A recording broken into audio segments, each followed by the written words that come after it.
السلام علیکم ورحمۃ اللہ وبرکاتہ نحمدہ ونصلی علی رسولہ الکریم اما بعد۔ آج کا سبق سن لیجئے۔ آج کے سبق کی سرخی ہے حضور صلی اللہ علیہ وسلم کی سیرت، پارٹ نمبر 162۔ اب حضور صلی اللہ علیہ وسلم صدیق اکبر تو نکل گئے، حضرت سودا، حضرت فاطمہ، عائشہ، سلمہ، اسماء، ام رومان یہ ٹینشن میں، ان کو اطمینان دلوایا۔ صبح جب ہوئی تو حضور صلی اللہ علیہ وسلم کے انتظار میں تھے مشرکین مکہ، وہ نکلیں گے، قتل کریں گے۔ باہر لائن لگی تھی، 15-20 آدمی تھے، کتابوں میں لکھا ہے 15-20 آدمی دروازے کے پاس، نکلتے ہی قتل کرو بس۔ اب جب دروازہ کھلا انہوں نے تلواریں تانی، لیکن دیکھا تو حضرت علی تھے۔ ارے محمد کہاں ہے؟ تو حضرت علی نے کہا بھی میں اس گھر میں تو میں سویا ہوں۔ اب وہاں چونکہ حضور صلی اللہ علیہ وسلم کا گھر تھا، 1-2 کمرے تھے، حضرت فاطمہ اور اسی طریقے سے یہ حضرت سودا، ان کو ٹینشن ہوا کہ کہیں حضرت علی کو قتل نہ کریں، تو پوچھا کہ بھئی تم یہاں کیسے؟ بولے بھی میں یہاں ہوں، اب میں جو ہے اپنے دیکھتا ہوں میرے پاس قریش کی امانتیں ہیں، یہ قریش، حالانکہ یہ قریش حضور صلی اللہ علیہ وسلم کو جانتے تھے کہ اللہ کے نبی ہیں، اور اسی وجہ سے حضور کے پاس یہ امانتیں بھی رکھواتے تھے، یہ اسی وجہ سے رکھواتے تھے امانتیں کہ یہ امین آدمی ہے۔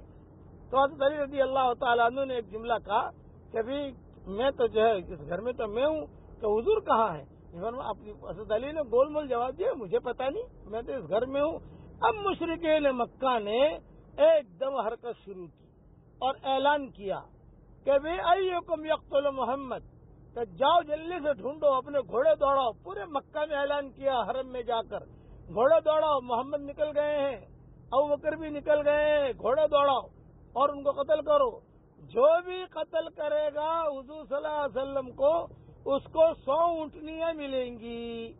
100 اونٹنی کا مطلب 100 BMW۔ 100 اونٹنی کی قیمت اس وقت میں جو 100 BMW کی بھی قیمت ہے وہ قیمت تھی۔ یہ مشرکین مکہ نے اعلان کیا۔ اب جب مشرکین مکہ نے اعلان کیا تو اس زمانے میں سب سے بڑے ڈاکو جو تھے بریدہ اسلمی تھے۔ یہ حضور کو 70 آدمیوں کو لے کر ڈھونڈنے کے لیے نکلے۔ حضور ملے تو صحیح لیکن اخیر میں ملے، اس لیے کہ حضور نے تو الگ راستہ پکڑ لیا تھا حضور صلی اللہ علیہ وسلم نے۔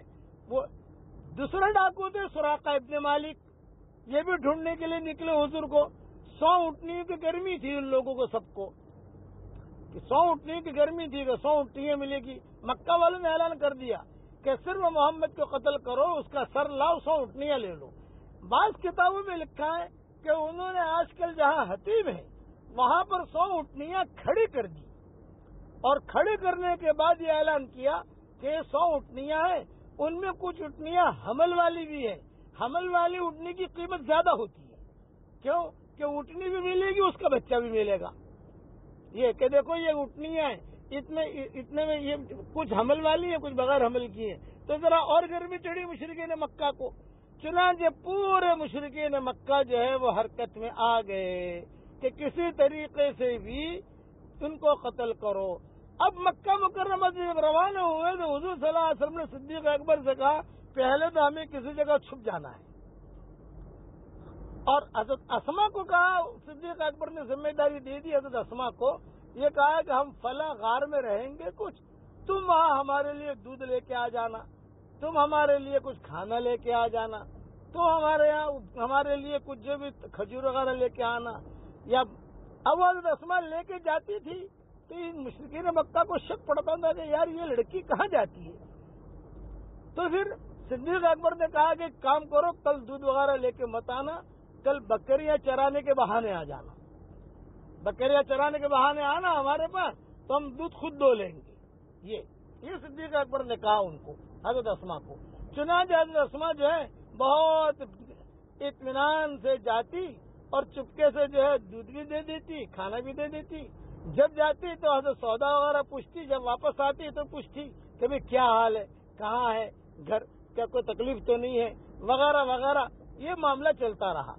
وہ جو کافر لڑکا تھا، مشرک تھا، تو مشرک لیکن مشرکین مکہ کو بھنک پڑ گئی کہ یار اس کو بھی انہوں نے پٹایا ہے، یہ لے کے جانے والا ہے ان کو، تو اس کو پکڑ کر مارنا شروع کیا۔ بھی تیرے ساتھ کوئی معاملہ ہوا ہے ان کا؟ اس نے کہا بھی میرے ساتھ کوئی معاملہ نہیں ہوا، امانت دار تھا، اس نے بتایا نہیں کہ میں اس طریقے سے لے کے جا رہا ہوں، تو اس نے کچھ نہیں بتایا۔ اب کتابوں میں لکھا ہے کہ حضور صلی اللہ علیہ وسلم نے ایک جگہ غار کے اندر اس لیے پناہ میں رہے کہ تھوڑا 1-2 دن مکہ کا ماحول دیکھیں، یہ لوگ ہوا کریں گے، دیکھیں گے کہ کہاں ہے کہاں نہیں، تھک تھکا کر واپس آئیں گے، پھر ہمارا سفر ہم شروع کریں گے۔ اب راستے میں بہت قصے ہوئے، سانپ کا قصہ ہوا، غار کا قصہ ہوا، معبد کا قصہ ہوا، جناتوں کے قصے راستے میں ہوئے، 2 ڈاکوؤں کے قصے ہوئے، اسی طریقے سے سراقہ بن مالک کا قصہ ہوا، بریدہ اسلمی کا قصہ ہوا، سراقہ بن مالک کی بکریاں تھیں اس کا قصہ ہوا۔ یہ لمبی تفصیل ہے، انشاءاللہ بعد میں اسے بیان